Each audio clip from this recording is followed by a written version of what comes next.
Hey, welcome to 10 with the Founder, where we steal your heart for 10 minutes and tell the truth about the work behind the work. It's your girl, Nita Kellogg, founding executive director of Project Diva International. And today you're hearing from the adults who walk alongside our girls, the directors, the coaches, the facilitators, and the parents who are choosing to grow with them. In PDI, listen, our girls are committing to intentionally developing in areas of emotional regulation, mental fitness, and financial curiosity. That's right, y'all. What we don't talk about enough, though, is about supporting that kind of growth requires adults to commit to this same work. Making spaces for girls means that we have to regulate ourselves, y'all. Coaching them means that we have to examine our thoughts and behaviors. It's a real thing. And coaching around financial curiosity, let me tell you, that means that we have to be honest about our own relationships with money. So, this is what we call shared development. It is us as the adults transparently fumbling through life alongside them with the wonderful luxury of having some wisdom under our belt to lessen their bumped heads. So now I would love to introduce one of our amazing coaches, Miss Sarah Haglund. Hey. Hello, hello. Welcome to 10 with the Founder. All right, let's get them started. Let's get them started learning about us, learning about you in particularly. Let's share a little bit with the audience about the role that you play supporting the girls in Project Diva International and one thing you find funny about girls at this time in our history. So I am one of the self-discovery coaches. This year I'm working with Kaden and Lyric, seventh grader and an eighth grader.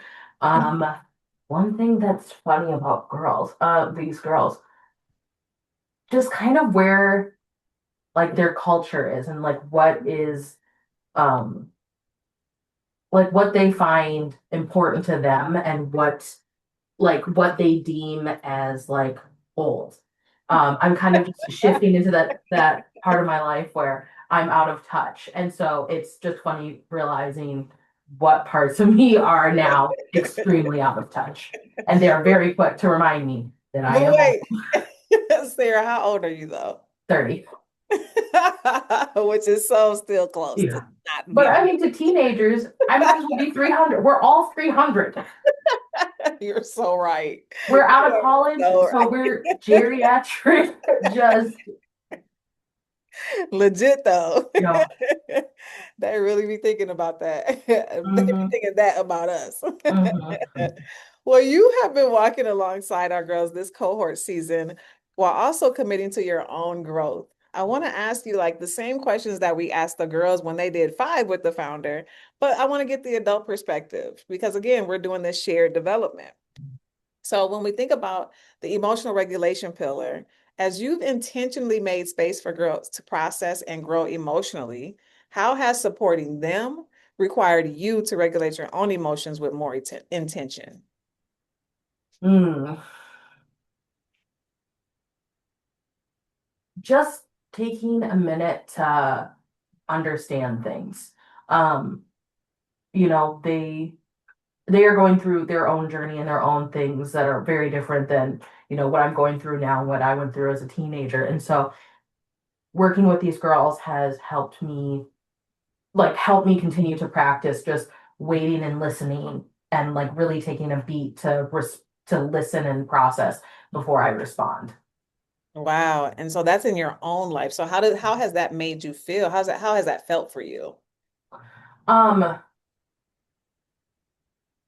it's made me feel like good. Like I remember as a teenager, I felt like a lot of adults didn't understand me or didn't take the time to try and get to know me or understand me. And so now being that adult to them and just trying to be the adult that I needed at that age.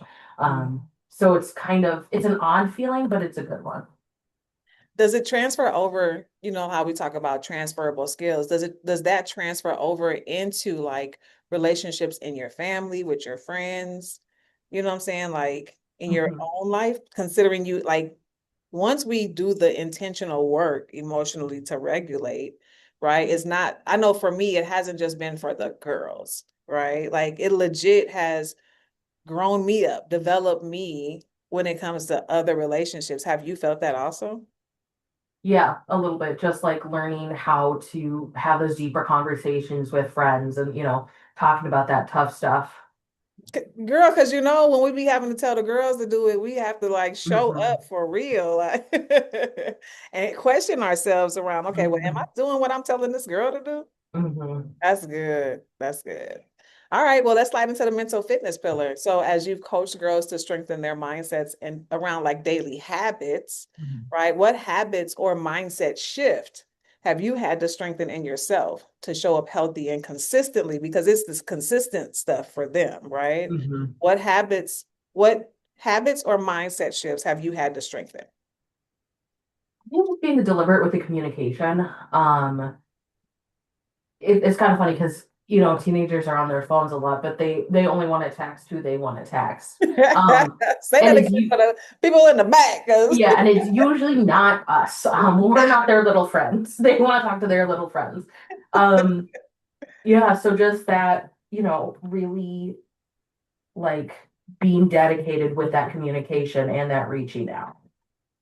so again, how has that transferred into your life, like as an adult doing this work personally? Yeah. Just trying to get better about like texting my mom on a regular basis and try like having, we don't talk on the phone every day, but we text every day and just, trying to do a little bit more conversation via text. That's really good. What is that? What in doing that, what is your aim to get with your mom?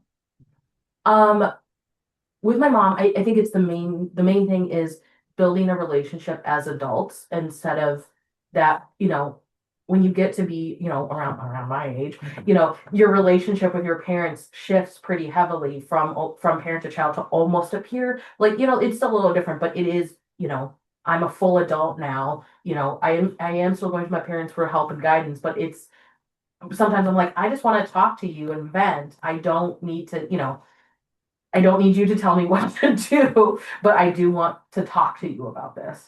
Wow. That hits home for me because I have adult sons. Hmm. And I want to say last year, my youngest brought that to me. My Hmm. oldest, he just be like, I'm just not talking to you for a while. Yeah. But my youngest was like, Mom, like we already know all the stuff that you've told us. Hmm. And sometimes we don't want that. We just want you to listen. And Hmm. as a parent, I literally had to shift that thinking and also use these skills that we're using with the girls and Hmm. be reminded to tell the other parents, right? Hmm. Like, okay, so start thinking about when she gets to like 12th grade, right? Hmm. Start thinking about what type of adult relationship you want with your child because nobody told us that. Like Hmm. that shift was going to happen and that it's an emotional and mental one. Hmm. So that's good. That's so Yeah. good. I'm excited Uh, for you and your mom. That is Yeah, especially when you didn't have a parent that was like not your friend, as like they were your parent, they were not your friend, and now it's at the stage where I'm like, no, I need you to be my friend now. You are my friend. yes, I love that. Yeah. We don't always be parents, by the way, though. But we get it, though. Ex- We get what you're saying. Yeah. We definitely get what you say. It's so challenging to be like to not be that, Hmm. but it's also so beautiful to be a Hmm. friend as an adult. It is a different relationship for sure. Hmm. All right, the last pillar, financial curiosity. As you've supported the girls in becoming curious and not fearful about money, how has this work challenged or deepened your own relationship with finances and long-term planning? Because we know we're really big on that with the girls. And you have, like you said, middle schoolers. And so, like, how has that had to deepen? Because that's a lot of explaining to some middle schoolers. Yeah. Um, yeah, the financial part is so interesting because the girls will ask me just like funny questions about like paying bills or like insurance. I'm like, I don't understand insurance. That's the thing. No one unless you work in insurance, no one understands it. You just pay it. But stuff like that, or like how I think they were asking you like how the gas bill worked and like why it changed from month to month. And I Ooh, was like, I don't think any of us wish it changed from month to month. I think all of us want it to be the exact same from month to month. And so, explaining stuff like that and, talking about like my pension and my retirement account, because that started um when I was 20 or 21, when I started working at the county is when my pension and my retirement account started. Nice. Um, and I've kind of learned that that is a little bit earlier than a lot of my peers and a lot of people. So just telling them that like, you know, government jobs aren't the most glamorous thing in the world, but there are a lot of really great long-term benefits. And when you are looking at a career, when you're looking at a job, when you're looking at a major, you should also be looking at what are your long-term benefits. Hmm. So has that, so with you, I love, first of all, I love hearing that that's how curious they are, right? Mhm. Because when we bring it to them from the financial curiosity space, it really opens up their minds to be curious, like legit curious. And so it's really cool to hear them wanting to understand that so early. Um, Mhm. and my question to you is, since you were one of the more blessed ones to learn about it earlier, when you think about your relationship with money, like, has it deepened after really seeing these girls be this curious? Like, has it made you more curious, or has it challenged like some things that you may have been told before that you may have found out differently? Like, what has been your Mhm. relationship with finances as you're growing alongside the girls? Yeah. I think the main thing it has done, it has reinforced my like kind of opinion or my kind of desire to keep talking about finances because I think you probably know for the longest time it was don't talk about how much you make, don't talk about these things. And you've ended up with whole like probably close to two generations of people, especially women of color, getting absolutely screwed in the workplace Yeah, where what is it? White women, it's 69 cents to every dollar that men make, and then black women, it's even lower. And so you it's just reaffirmed to me that like I need to talk to these girls about how much money I make, how much it costs to buy a house, how much it costs to buy a car, because I knew stuff cost money when I was their age, but I had no idea how like a loan worked. And you have so many of these kids that get screwed over by student loans and, yeah, I'm talking about like, hey, a 6% interest rate might sound really good, but when you look at how much you pay in interest instead of on the principal, you should maybe shop around, or maybe you should do your first 2 years at a community college where you can be done with no debt and then you can go to whatever school you want. that's what I love about us. Mhm. Because that we all of us adults are so locked into that. Like, Mhm. what we don't, what we've opened up ourselves to do is talk about money, which then has Mhm. given them so much more freedom to talk about it. I Mhm. can't Mhm. wait till you hear what they have to say for the end of your show. It is so like just hearing them discuss like their financial wins and Mhm. how proud they are of themselves to know A, B, and C around money. And then on Wednesday calls, on their, the girls' Wednesday conversation calls, where it's just them and Miss Ayana, they're always talking about like their money, and it's just Mhm. like and it's a part of the conversation. So they might be talking about something that happened at school, and then next thing you know, they're talking about their finances, right? Mhm. And to see them more fluid with it, and knowing that by the time they turn 18, baby, like they're Mhm. really going to be so much further ahead than we were, which is why we're doing what we're doing, right? Mhm. So I'm so honored to hear you feel that way, and you're actually exemplifying that with them. So being able to have those conversations when they're with you, that is so beautiful. Yeah. So overall, what has surprised you most about your own growth while supporting these girls? Growth. What has surprised you about your own growth? I think kind of the impact of the power hour. I've always kind of done a power hour. I didn't have a name for it. It was just a morning routine. Um, and hearing how these girls have been developing their power hour and what effect that effect has on them has just made me realize the importance that this routine has had on my life for the past 10 years or so. Um, and and another thing that's surprised me has just been like when the girls like actually listen to me. Like when they like and not just like the ha ha he he, but like when they actually want to hear my feedback about their life or about a situation.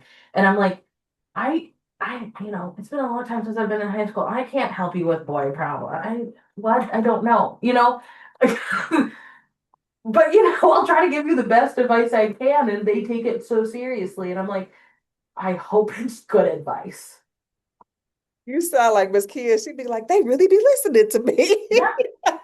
Well, and I really got something to yeah, say. I don't remember taking adults so seriously when I was their age. And maybe I did, I don't know. But I'm like, oh, you okay, cool. Yeah. That means that you have their trust and their hearts. That's what's up, Miss Sarah. I love that. And you do. You come with a wealth of information, of knowledge, just lived experience and professional expertise. And so we value and love you being a part of the squad. We cannot wait till next year when you really be giving them activity opportunities. That's going to be so dope. So thank you so much for hanging out with me. Well, audience, as you watch our videos, learning about our girls and now the adults who support them, I invite you, our community, to notice something important. This work doesn't just change girls, it's transforming the ecosystems around them. Whether it's your treasure, your time, or your talents, every investment strengthens the path beneath their feet and us adults that are walking alongside them. So if something you heard moved you, man, connect with us, stand with us, and invest in development that's happening in real time for girls and the people committed to guiding them. So listen, click the link below to sponsor girls membership because self-discovery, listen, is their birthright, okay? And modeling growth is our responsibility. So again, thank you, Miss Sarah, for hanging out for a few minutes with me today. Of course. It's been great. Absolutely. And everybody else, we will see y'all next time. Until soon.